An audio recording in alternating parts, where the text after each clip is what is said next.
And my words and the meditations of all our hearts bring us life and joy and renewal. Amen. Today's gospel story is one that resonates powerfully with me, and I could just talk about that person. Maybe one day I will. Because for many years I had lower back problems, and I still vividly remember my back going into total spasm as I tried to change trains at Strathfield Station. I was bent double, and I simply could not move despite the help of others. It was a key moment in which I realized that my life, and especially my relationship to my body, had to change. I had to start listening to my body, in which so many emotions, not least denied gender and sexual emotions, were trapped. Not simply physically, but in other ways, I had to learn to bend and unbend, more fully to know and flow into my life and spirit. Now, of course, not all our ailments and physical challenges have obvious spiritual connections. However, many, in my experience, do. And I think a lot of the so-called miracle stories of healing in the Bible are often connected to speaking about spiritual truths as much as they are physical release. And that's part of what the gospel writer is trying to say to us in our story today, I believe. Because whilst we may speculate on the particular form, probably of some form of physical arthritis with which the woman may have been afflicted in the story, Luke is also calling us to recognize our spiritual arthritis and its potential for transformation in God. And so at this time in the life of this community and the wider church and world, I think it's a story well worth reflecting on.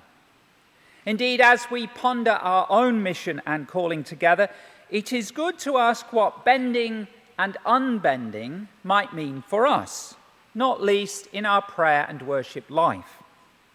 Because whilst it might be tempting to consider today's gospel story in relation to many whose physical bodies and lives need unbending, and we will pray for many of those today, I believe that the great mystic Evelyn Underhill had it right when she said, "We mostly spend our lives conjugating three verbs: to want, to have, and to do, forgetting that none of these verbs have ultimate significance except so far as they are transcended by and included in the fundamental verb to be." Prayer and worship, she and I would propose, are about helping us with that fundamental verb, bending and unbending our lives and bodies, our whole selves, being in relationship to the Spirit of all things. Now, Evelyn Underhill, that's not a name heard often today, even in her native land or faith traditions. But I believe she still offers some important insights, not least for churches today. For I think so many of our church patterns and institutions today are somewhat like the woman bent over, aren't they? They're stuck in the same painful positions. They badly need transformation and renewal, but they don't seem to be able to do much about it. So without looking afresh spiritually, bending and unbending, and being released in the power and presence of Christ, there will continue to be little or ability to move. Because churches can have as many organizational and governance reviews as they like, devise as many mission plans as they want, and even jump onto whatever moral or cultural bandwagon they want. But without spiritual renewal, churches will still remain self-obsessed, secondary vehicles of wider morality, and what ancient critics called waterless canals of the Spirit. So as we reflect on our call to mission, and mission plans are important, This morning, I want to open up for us the subject of how, as individuals and as a community together, we approach worship and how we can find in it various inspiration, sustenance, and challenge. Now, Evelyn Underhill was one of the great first wave Christian feminists who helped transform aspects of faith and world in the late 19th and 20th century. And if you want to read more, read my thesis. She herself, among other things, was the first woman to lecture the Church of England clergy, the first officially to lead retreats, the first to make official ecumenical links between churches, and one of the first recognized female theologians. She wrote a series of books on spirituality, including one entitled Worship and Mysticism, which is probably her best-known book. But it's probably her notable letter to the then Archbishop of Canterbury in 1931 that has always particularly challenged me. Reflecting then on the Church's already desperate attempts to relate to the modern world and deal with the decline and the bending frozenness of their lives, she expressed her concern that the spiritual life of both clergy and laity was being overwhelmed by the multiplicity of other concerns. For all the reasonable demands of other things, she said, the real failures and difficulties and weaknesses of the Church are spiritual, and they can only be remedied by spiritual effort and sacrifice, and her deepest need is a renewal of the great Christian tradition of the inner life. So what is needed above all, she wrote, is a disciplined priesthood, and she didn't just mean clergy, a disciplined priesthood of theocentric souls, people who rest and are directed and live in God. For God, she said, is the most interesting thing about religion, and people are hungry for God, the liberating kind. However, only those who are soaked in prayer, sacrifice, and love can really help others to find their way to God. God is the most interesting thing in religion. Evelyn's words still ring out to me, especially when we come to church injunctions to and many discussions of mission. Too often, churches are concerned with other things. We have prayer and worship, but they're sort of like preliminaries, and then we'll go on to the real business, as it were. Instead of adding to our burdens, we might do well, as Evelyn says, maybe to step back, let go of some of them, and enter more deeply into what is at the core of our common life. And that's no small task in a world and in churches obsessed with the verbs to want, to have, to do. And our modern world pushes us into that as well. As Evelyn acknowledged, addressing the verb to be and recovering the life of prayer and meditation is very difficult for Christians today, both clergy and laity, because we become immersed in routine work and other calls on our time. So it will mean for many, she said, a complete rearrangement of values and a reduction of some social activities. And we will not do it, she said, unless we are made to feel its crucial importance. So how important and why and how is prayer and worship to us? Central question for us. In the remainder of this reflection, I want to offer 4 ways in which our worship may be important to us, some of which may make more sense to some of us than others, but which together we might honour and seek to nurture, because I think they're part of the whole of what worship is. Taken as a whole, to return to that powerful gospel metaphor we had today, they're part of this bending and unbending, which allows us to grow in the faith and the Spirit of God. Because in a deep sense, I think that prayer and worship are what I would call the yoga of the soul, without which we become spiritually frozen, incapable of bending and unbending, and of conjugating the verb to be. So you know, the heart of Muslim prayer is what? 5 times a day, bending and unbending.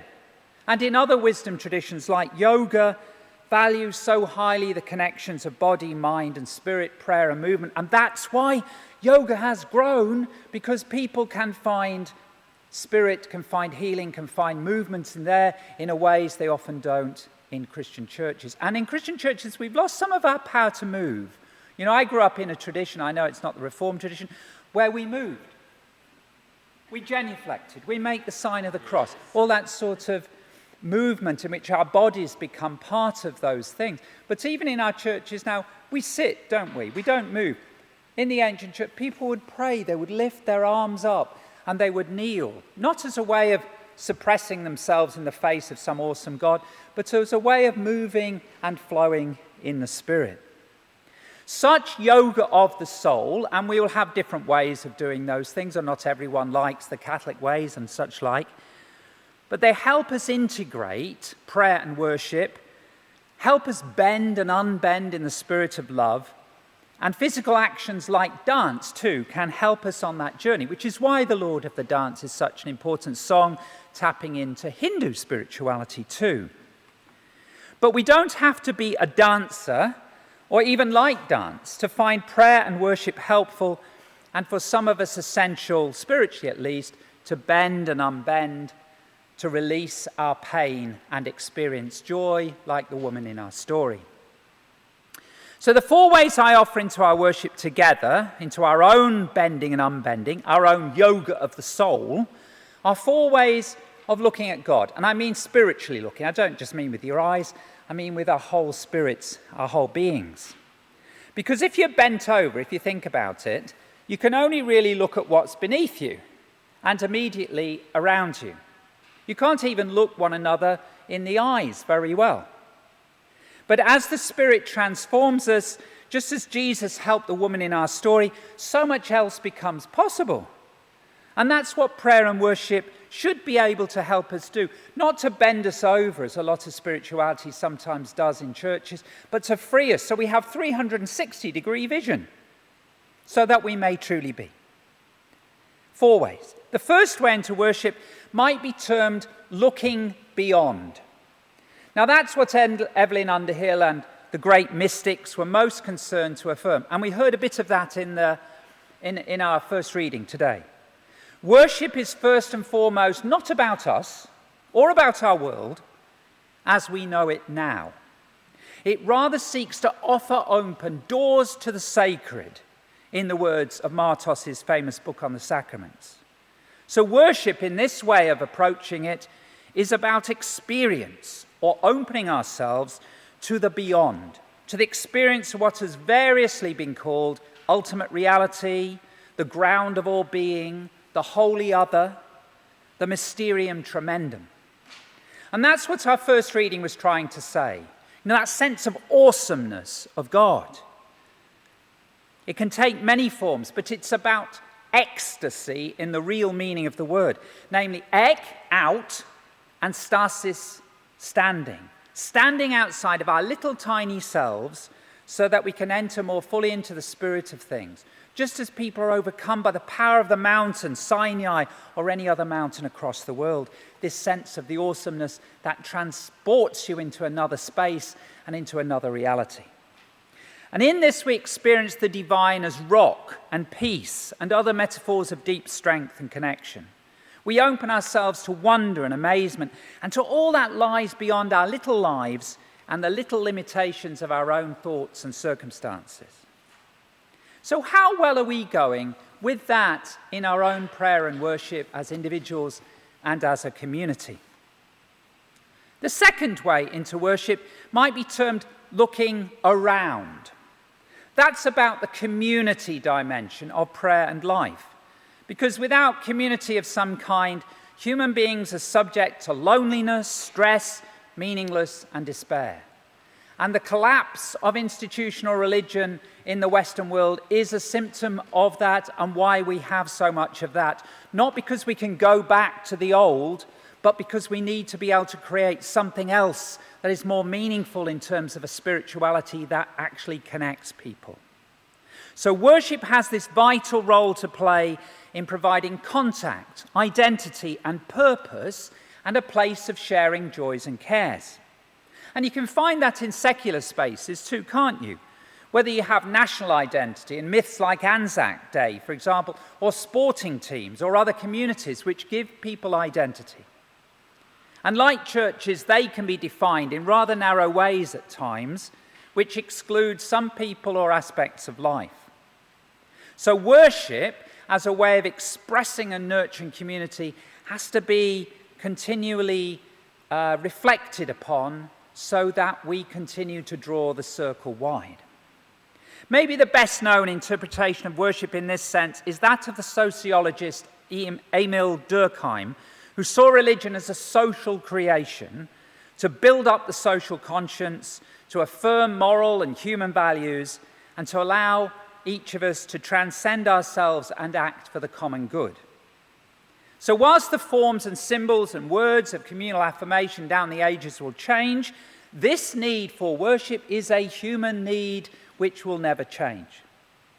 So how well does our prayer and worship express and nurture common values which will build us up and our life in the world today? A third way into worship might be termed looking within, because we human beings need ways of processing life and what's happening to us. So worship seeks to offer that space. Traditionally speaking, I think that's what confession is about and what intercession or intercessory prayer is about. Now, of course, confession has become laden down in many Christian circles with a lot of baggage about guilt, duty, and shame that we could do without. And the word sin has become so narrowed in common understanding and imbued with overly oppressive connotations.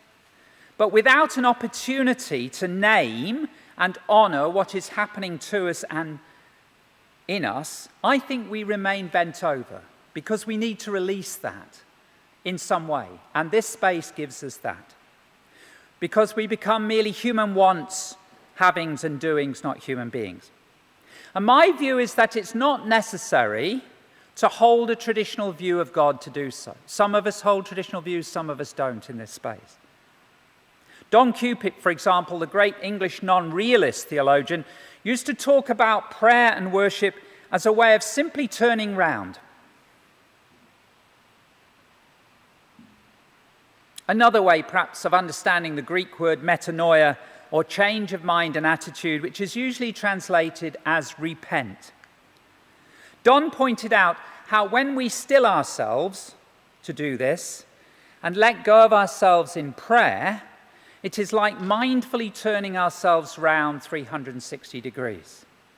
In coming to prayer or offering a prayer, we're still the same person, but in the process of doing this, we let go and we are transformed, and we can see things afresh by allowing us that time and space to let go and to open ourselves up. For when we return to the direction we began, we've been changed and we can see things afresh. What we see and experience might be much the same, but how we view them may have changed and can change. So as we let go in worship of our hurts, our struggles, our failings, and we all have them, we can then breathe love and peace and faith back in. As it were, you turn away, you let go of those things that hurt you, come back, and you breathe in love and peace. And you're still going to struggle, but it may be a little bit different, and you might start to unbend. And so we may have the opportunity to imagine alternatives and renew our connection with love afresh. So how might that work for you? How does that work for us? And what might help us in that process? A fourth way into worship might be termed looking out. And this is about giving expression to these experiences of wonder, the first thing, community, the second thing, and the fresh grace that comes with turning round. One of my favourite metaphors for looking out comes from the Catholic modernist priest Father George Tyrrell. He once said that the church is to be an art school of divine majesty, or, as I might prefer, an art school of divine love. What Tyrrell was saying is that, like an art school, we're the inheritors of particular ways of seeing and expressing through, as it were, the Jesus art school that we're part of, who founded the stuff, and then other people have interpreted as we've gone along, given us certain techniques and such like. So part of what we do as church, or as divine beloved community, is to learn and live into those things, just as an artist might learn from the great artists who've gone before them, especially the founder of the art school, and from others in the art school around them. And they can change things as they go along, just as people who grow up in one art school might actually react to what they've actually been taught and shape it in a different way, but they're still part of that ongoing art tradition. And that, for me, means that prayer and worship is not a matter of anything goes, or that everyone can do everything. Because as in music or other aspects of art and life, there are disciplines to be learned, and wisdom and capability doesn't just come instantly or easily. Some are more gifted in that respect. But like an artist in an art school, we're not simply to learn from tradition or repeat it, but to help continue it, breathe in life into it, and even at times turn it upside down and inside out. And that's about worship as divine playtime, or even, as a friend of mine puts it, divine Mardi Gras. Another of Don Cupid's images for the spiritual life, I think, is helpful here. He talked of spiritual life as sharing in what he called the fountain of spiritual expression which wells up in our lives and world. It's always welling up. Never mind what the church does. It could try and shut the fountain down, but it'll still bubble up in other places. Because it involves being soaked, as I'd put it, in the rain of metaphors and symbols, myths and stories of our wisdom traditions, and helping to give new form to them. Because any fountain or well, and Christianity is in danger of this, any fountain or well can dry up or fail to give life and become very toxic, where it's not renewed by this living water of the Spirit that will burst up always. So our challenge is to dance, as it were, in this fountain of God's Spirit. And in doing so, we give expression to ecstatic experience, and we can embody energy and imagination for ecstatic living. So how are we going with dancing in the divine rain? Let me conclude.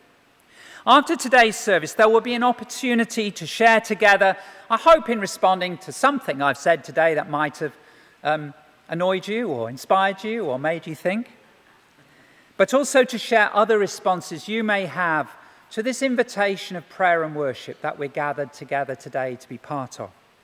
My hope is that, like the woman in the gospel story who met Jesus and was transformed, we can be enabled better to bend and unbend, to practice the yoga of the soul. Because prayer and worship is an invitation to spiritual depth, to renewing community, turning to new life, and to fresh expression. And that's at the heart of any understanding of mission with which we may eventually emerge. For as Evelyn Underhill put it, the world of faith is no longer a concrete fact proposed simply for our acceptance or rejection and adoration. It is an unfathomable universe which engulfs us and which lives its own majestic, uncomprehended life. And we discover that our careful little maps and cherished definitions bear little relation to this unmeasured reality of love and grace. And so in the name of that great mystery of love, which invites us and unbends us, amen.